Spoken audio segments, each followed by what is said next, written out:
Hey there YouTube, we are on the Corrado project today and we're going to do something that I haven't seen any other videos tackle.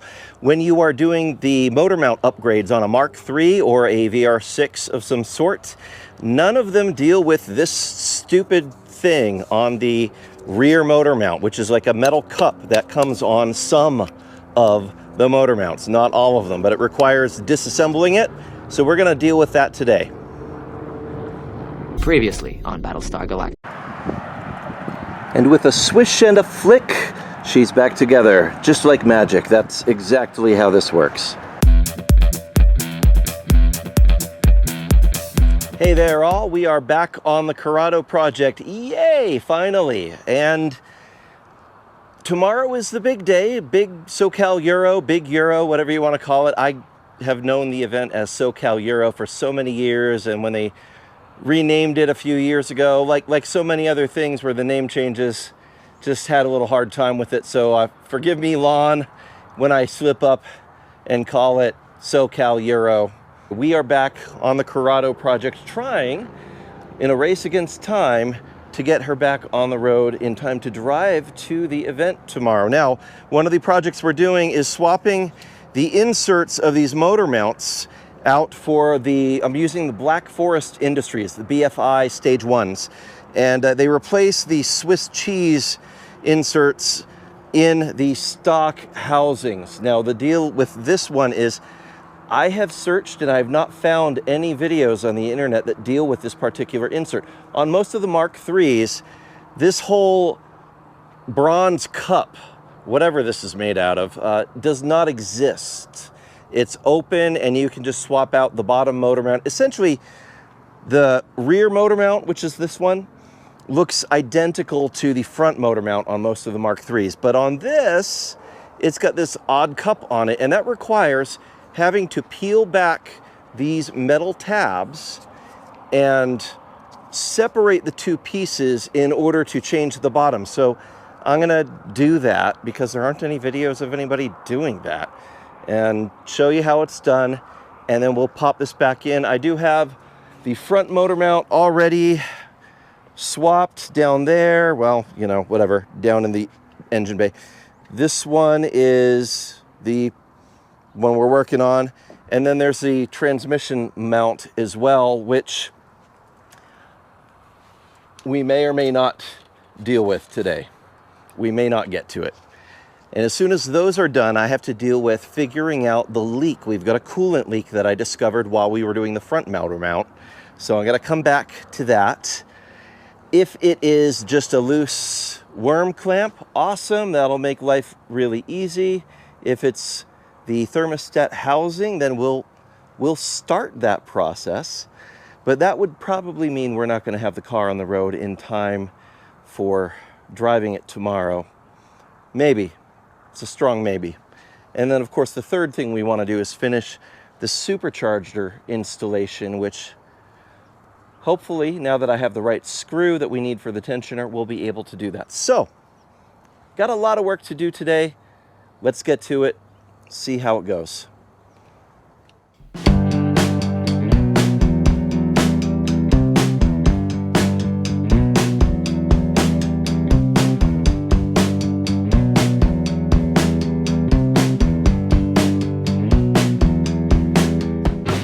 Take this with a big grain of salt, but I noticed the video that Black Forest put together for how to deal with their motor mounts didn't really include any instruction. It just had like little tiny captions, so small you can't see them on a smartphone, which isn't incredibly helpful, and no actual verbal instructions, no audio instructions. It just had a cool soundtrack rolling the whole time. So for me, that was not very helpful. So here, right here, we've got these little pins that have to get bent back. There's 4 of them. My jack, or not jack, vise, wonderfully, I dropped it when I was moving it and it broke. So it's sort of holding this in place, but we should be able to, I'm gonna use a chisel to try to wedge it first. And got a little hammer and screwdriver. The wand chooses the wizard, so Releaso Pardo. Yeah, that didn't work. Anyway, let's see how it goes. So that looks like it's not gonna even fit in that space, which means I have to kind of chisel the edge of this in there. If I can get it against the block so that it'll stay. Yeah, this would be a lot easier if my vise actually was not broken. So I may just have to get this on the ground and pound on it, because this is not going to stay in place.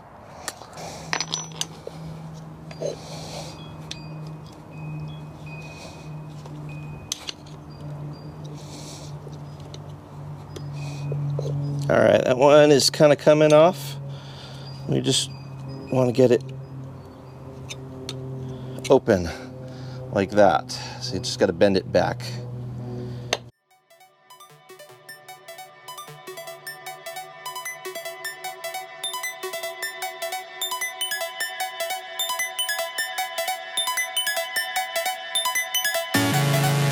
There we go. Okay. So this is now apart, and I can unbolt. This is the factory rubber piece. We can put the BFI part in its place.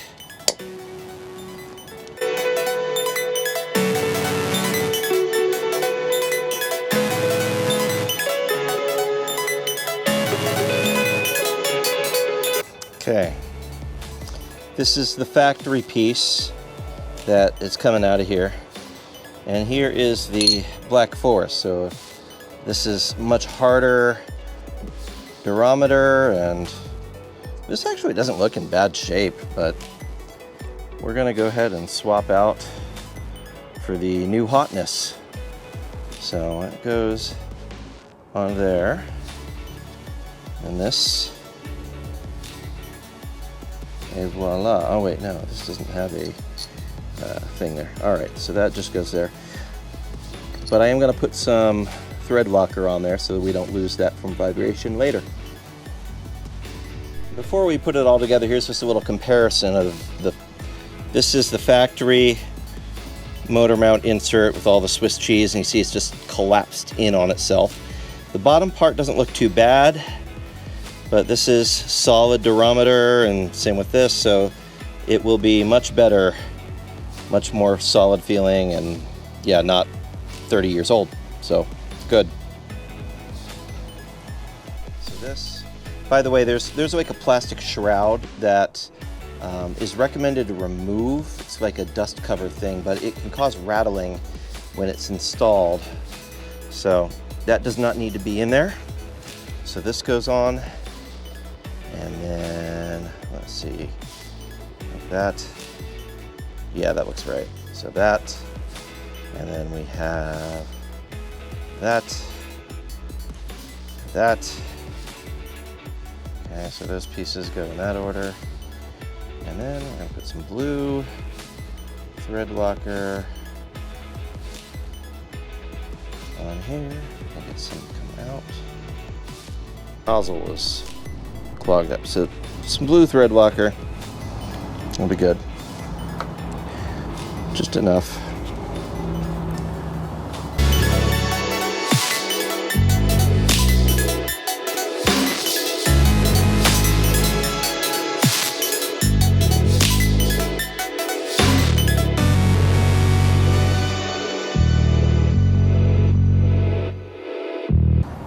Go get our torque wrench and make sure that that is torqued to the actual specs required. So I've tightened it. I'm gonna back it out now just to make sure, and we're gonna bring it back to proper torque spec. Okay, spec for this bolt is 44 foot-pounds.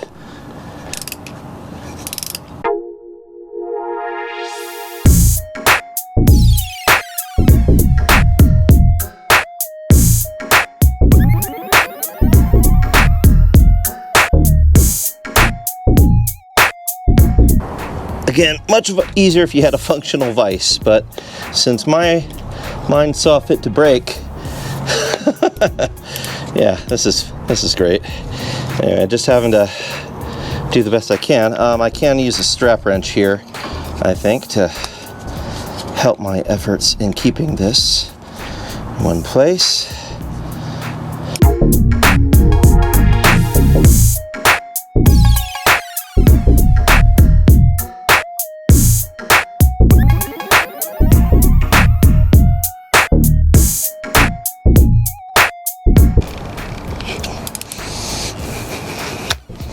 All right, there we go. Now we just gotta get this cap back on there and make sure that the holes are lined up.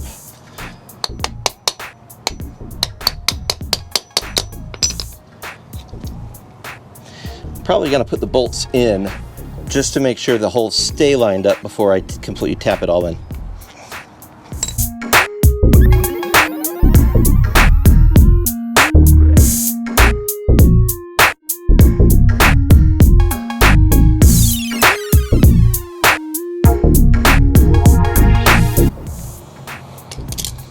All right, mischief managed. Now it can go back.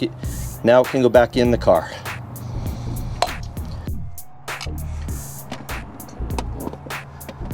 All right, so motor mount. I'm gonna go happily back in its spot after I move all this other stuff back out of the way that has fallen there while we were working. So that kind of, yeah. I've got a relocated carbon canister back here because supercharger. So, yeah. Kind of get this to fit around and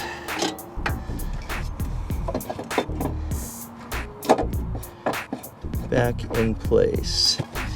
Any wiring stuff, we want to make sure that that is not getting crunched by any of this. Okay, free and clear, no crunchy.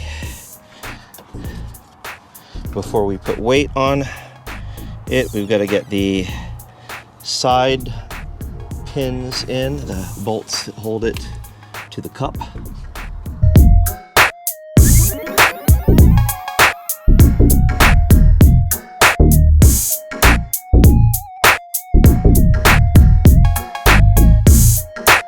This one's only 18 foot-pounds, so it doesn't really take a lot. It just wants to be snug. That's it. The other one, same deal, but this one's tricky because there is a loose bolt underneath it that needs to be held in place.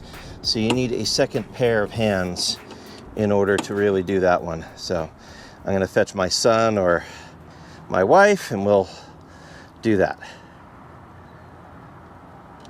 Okay, so now it's a matter of lowering the motor back gently onto the motor mount so that it doesn't squish any of the electronic stuff back there, and it's lined up enough that we can get the motor mount bolt through the top. So let's see how that goes.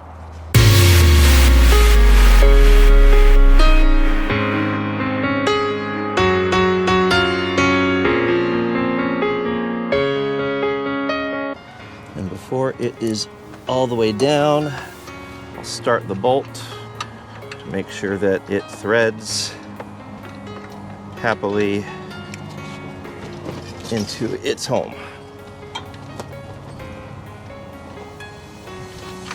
Which of course it is not doing, so I think I need to go that way just a little bit.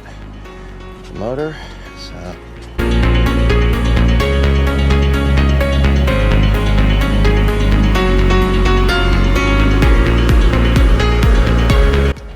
There we go. All right, so we got the threads started. Now I can lower it the rest of the way.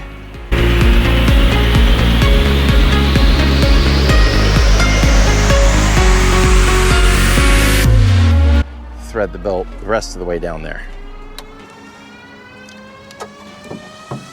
So that guy right down there, that's what we want to do.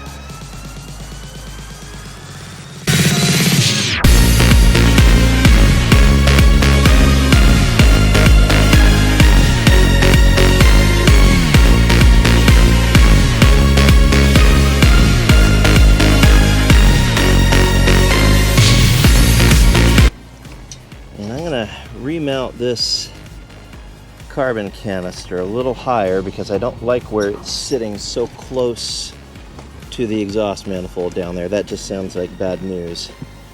So it's gonna come up here.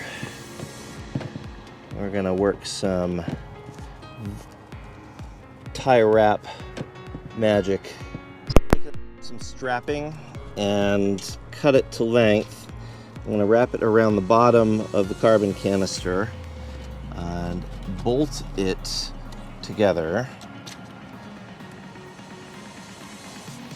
So I'll stick a bolt through one end of it here and in through the part that comes around the other side. So it'll take a little finagling. This would probably be better done outside of the car instead of in the engine bay, but it is what it is, so we're just going to deal with it in situ.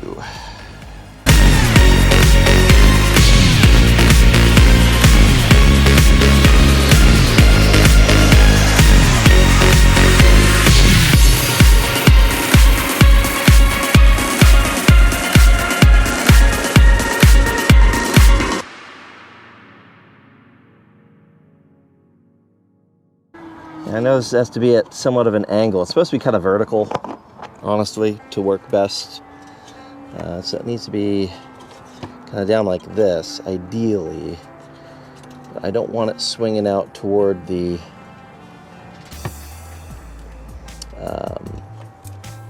exhaust manifold. And I don't want it squishing the oxygen sensor harness.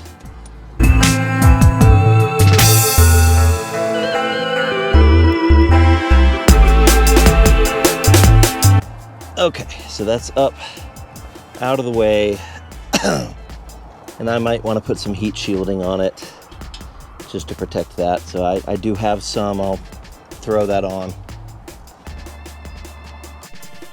Working on a really old car is kind of the gift that keeps on giving. I'm down here looking at the transmission mount, which is back behind here, to be able to figure out how to get to that transmission mount to replace that motor mount. And I see a whole bunch of grease spattered around, which means, yes, lo and behold, our CV boot is torn and leaking. So that, we're gonna have to deal with that.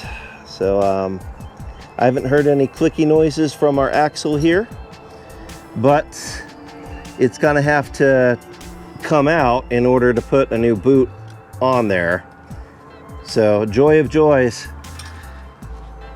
Thanks for joining us on the channel. We are gonna get into this, see if we can change the transmission mount with an upgraded Black Forest mount, and we'll see whatever mayhem will ensue here. Obviously we've got to deal with an axle now, and this is all on the way to our supercharger project. So we want to put a supercharger on our VR6, working our way there, but dealing with all the maintenance stuff along the way.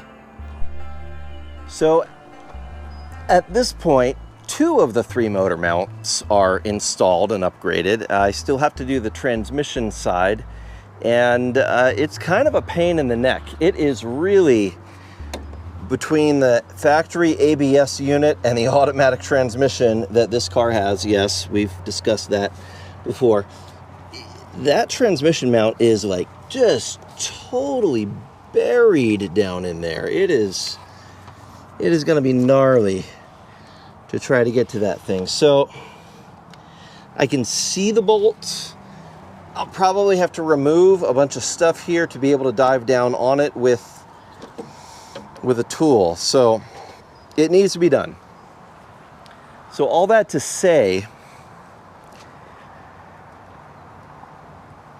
I'll start the work today on that, but I'm probably not going to finish it, which means this car is not going to be drivable for Big Euro, which means I need to start detailing the R32, which is happily sleeping right here, so that she'll be ready to drive tomorrow and show off and enjoy at the show. So anyway, this is going to be an ongoing thing. We're going to deal with that transmission mount, and then we have to deal with the coolant leak, which is somewhere down in here, and it could be that coolant flange with the thermostat that needs to be replaced. It could be the crack pipe, the water pipe in there. It could just be a loose hose clamp. But that is going to need to get diagnosed before I get this thing roadworthy, and before I put the supercharger in this lovely spot where it is waiting to go. So we'll get on this. We'll make it happen. Tune in again, and make sure, if this is at least a little bit entertaining for you, hit like, subscribe, share it. If you're a Corrado owner, hey, the more the merrier. We share in our misery, right? All right. See ya. God bless. Bye-bye.